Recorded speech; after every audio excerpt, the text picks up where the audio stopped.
નમસ્કાર મિત્રો, આજના વિષયમાં આપણે વાત કરશું ગૂગલની નવી ટેકનોલોજી એઆઈ વિશે. એઆઈ શું છે? એઆઈ એટલે આર્ટિફિશિયલ ઇન્ટેલિજન્સ. સર્વપ્રથમ તો આપણે જાણીએ કે એઆઈ શું છે. એક માનવના હુબહૂબ કૃત્રિમ દિમાગની રૂપરેખા એટલે એઆઈ. એઆઈ એક કૃત્રિમ બુદ્ધિ મગજ છે જે ઇન્ટરનેટના માધ્યમથી કોઈ પણ ચિત્ર કે ચલચિત્રને સંપાદિત કરી અને વિચલિત કરી શકે છે. જેટલા એઆઈના લાભ છે એટલી હાનિ પણ ખરી છે. એઆઈ માનવ બુદ્ધિ મગજની કલ્પનાને વેગ આપી રહ્યું છે. આપ સ્ક્રીન પર જોઈ જ રહ્યા છો કે કેવી રીતે એઆઈનો ઉપયોગ કરી અને એક ચિત્ર કે ચલચિત્રને કેવી રીતે પ્રસારિત કરવામાં આવે છે. ઘણીવાર એવું પણ બન્યું છે કે સાયબર ફ્રોડના એઆઈના આધારે ઘણા એવા કિસ્સા દેખાવા મળ્યા છે.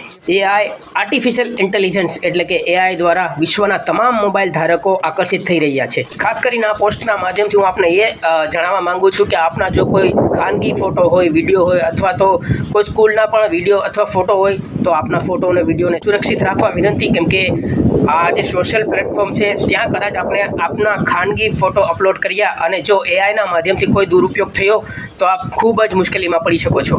હું આપને સાવચેત કરી રહ્યો છું કે જેટલા લાભ છે એઆઈના એટલા ગેરલાભ પણ ખરા છે. આપના કોઈ પણ જાતના અંગત ફોટો કે વિડીયો અથવા ખાનગી કોઈ પણ ફોટો કે ઇમેજ સોશિયલ પ્લેટફોર્મ પર અપલોડ કરવા નહીં.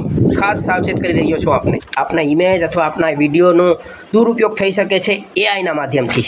ઘણી વખત એ પણ જોવા મળ્યું છે કે એઆઈના માધ્યમથી અસામાજિક તત્વો આપના વિડીયોને એડિટ અથવા સંપાદિત કરી અને આપની પાસે વિડીયોનો ફોટો અથવા વિડીયો આપને સેન્ડ કરી આપની પાસેથી ખંડણી માંગતા હોય છે. એટલે કે બ્લેકમેલના પણ કિસ્સા સામે આવી રહ્યા છે. જો કે ખરેખરમાં આપને આવા વિડીયો અથવા ફોટો હોતા નથી, પરંતુ એઆઈના માધ્યમથી આપણા વિડીયો કે ફોટોનો દુરુપયોગ કરી અને આ પ્રમાણેના ફ્રોડ કરી રહ્યા છે. એઆઈના ઘણા લાભ છે, ઘણા ગેરલાભ છે, પરંતુ આપને હું અહીં જણાવવા માંગુ છું કે જો આપ એઆઈનો ઉપયોગ કરો છો તો સાવચેતી રાખવા વિનંતી. કેમ કે આજના સમયમાં મોબાઈલ ધારકો પાસે ઘણા એવા પ્લેટફોર્મ છે. આજના સમયમાં એઆઈના ઉપયોગ દ્વારા કાંઈ પણ કરી શકાય છે. આપ અહીં જોઈ જ રહ્યા છો કે કેવા કેવા વિડીયોનો સમાવેશ જોવા મળી રહ્યો છે એઆઈ દ્વારા.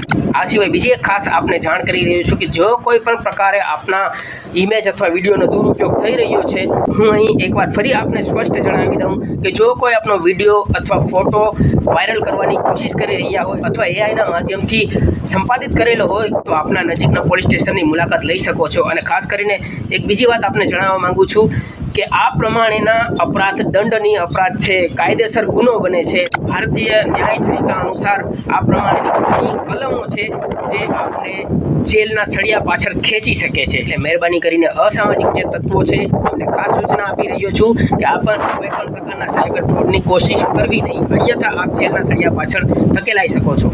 આટલું જ કરીને મારી આ વાતને વધાવી રહ્યો છું. સાથે સાથે મેં લખાણ પણ કરેલું છે. એ લખાણની સાથે જોડાઓ અને લખાણમાં ઘણા બધા મુદ્દા છે જે આપણે એઆઈની જાણકારી આપી શકે છે. અસ્તુ, જય ભારત, જય હિન્દ.